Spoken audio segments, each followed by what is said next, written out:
Welcome to Lemon Stream, where we feature stories of the unknown, mysteries, post-apocalyptic fiction, and other weird stuff. So settle in, get comfortable, get ready. Here we go. The New World, Chapter 7, Voices from Beyond. "I got one," Darren exclaimed. It was almost midnight, but everyone who was not asleep sat up, shaking the others awake. They sat, listening intently. "Here," Darren said, twisting the volume knob on the radio. "The reception is perfect." "Enough food." A deep male voice popped from the radio. "We've been preparing for this for a long time here in Idaho, but it just doesn't seem real now that it's here. I wish we'd been wrong. I really wish we'd been wrong. I wish everything was back the way it was and everyone was still thinking we were wackos. I was outside for a while again today. There's just so much death everywhere.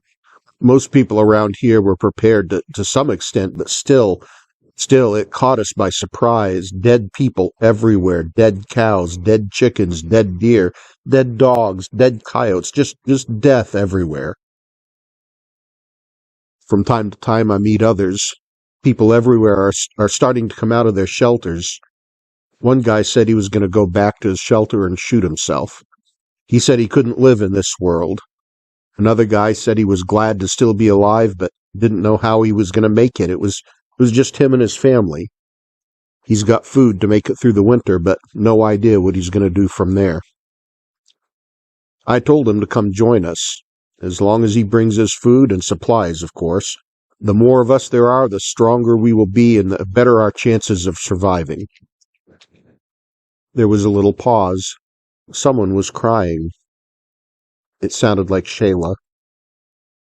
It was hard to know in the dark with just one little nightlight and the glow from the screen on the radio. The voice started again. "I don't know about everywhere, but I've talked to a few people on shortwave, and it seems to be the same with everyone I talk to. No power, no mobile phones, not even satellite phones are working. No sign of state or federal government. I talked to a guy in Colorado. He said that several convoys seemed to be headed toward the underground bases in the Rockies during the night after the first attack. Here in northern Idaho, I saw a whole fleet of cargo helicopters and a few Apaches heading northwest toward the mountains. That was before the sun even set after the first strike. I talked to one guy in Pennsylvania in the Poconos. He said that from people he's talked to, there's basically nothing left east of the Appalachians. He said there's still smoke almost filling the east sky every day, like the whole East Coast is on fire. He's in a bind. I'm worried for him. His area is being flooded with refugees. He called them zombies because they don't even act or look human anymore. Almost all of them have some stage of radiation sickness. They're overrunning places to get food. The guy's almost used up all his ammo. He and his wife fighting off the swarms. The zombies don't care. They're hungry. They know they're dying anyway, so they just keep coming and coming and coming. All his neighbors are overrun and wiped out. It's just him and his wife and 3 kids. "Oh, shit," said Sandy. "What are we going to do?" Denise asked. "Shh," Michael shushed them. "Nothing we can do to help them," the voice on the radio said. There was genuine sadness in it. "Nothing. It's the same with all the people I talk to on the radio every night. They've all got big problems everywhere, and nothing we can do to help them.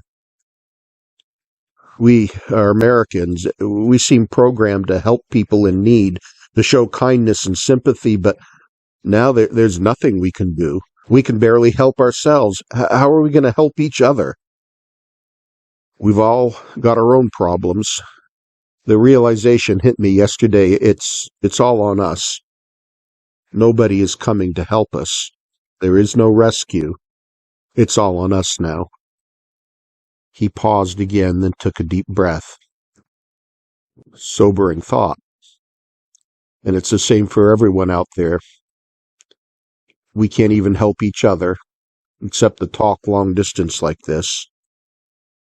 It's a new world out there, and unless we make a way, unless we figure it out, unless we succeed, then our little pockets of survivors will fail and die. Oh, I want to pass this on tonight. I talked to a guy in Eastern California last night. He said he saw Chinese soldiers north of his town yesterday. Not many, just a couple dozen. They came in by helicopter and didn't stick around long. They seemed to be looking for something up in the mountains. I don't know what it all means, or even if the guy was telling the truth. You never know. Oh, hey, I saw the sun for the first time today. I just wanted to pass that on. It's mostly hazy or cloudy, lots of dust up there, I guess, but the whole nuclear winter crap is just a load of bunk. Just something to keep us in fear. Fear, fear, fear. They always fed us something to be afraid of, and it worked really well for them, and, well, until now. Fear is a primal emotion. People who are afraid of something are easy to control, easy to manipulate, easy to exploit. Looking back, they did it so easily. They led this whole country like a hog with a ring in its nose, and here we are. We let it happen. I don't mean to be depressing, just realistic. The old world is gone, and there's a new one now. A hostile, ruthless, dangerous, unforgiving world. I guess it's always been that way. We just covered it up with our artificial world, our fake lives, our bread and circuses, but now all the fakeness has been burned away. Now we stare death right in the eyes. No more curtains, no more smoke and mirrors. I think we'll be okay where we are. Lots of my neighbors had shelters and had put food away. I've checked on some of them already. The zombie hordes won't make it this far from the cities. I hope. I think our biggest problem is going to be ourselves. Lots of people were prepared to some extent, but most are very independent, almost to the point of being arrogant. I don't know how we're going to get everyone to work together to get through this.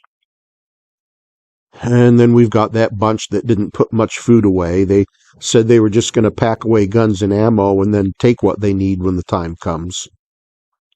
Problem for them is most people who put away food also put away plenty of ammo themselves. So when that bunch comes to take their food, there's going to be a fight. People are going to die. This is going to be a problem soon because the ones who only stored up ammo are going to be getting hungry. Some good people, some good families are going to die before we're able to clean up this mess. See, food is the new gold. Food is going to be the currency of the new world for a while. Everyone knows that we all need enough food to make it through until next summer's harvest. We can plant in the spring, or those of us that have seeds can plant in the spring. We still need food to get through to the harvest. Some people won't have enough. Me, I'm set.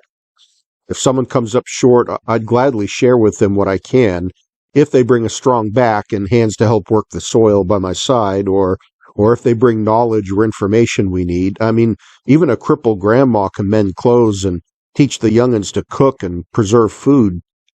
The more of us that are working together, the better our chances of survival will be. I don't mean that there won't be any individuals, but I mean that the future, at least the near future, like 5 to 10 years at least, maybe more, the future belongs to communities of individuals who work together for the common survival. The Lone Rangers are, well, mostly going to die off over time. We're going to have to figure out how that will all work, but the Bible says sufficient for today is the evil thereof. We need to get through today and tomorrow and next week before we can afford to start getting philosophical. But the time will come when we'll have to figure out how to build our community and what it's going to look like. All right, gotta go. I've already burned up too much battery talking on this thing today, and the wife is calling me to supper. Talk to you all tomorrow, I hope.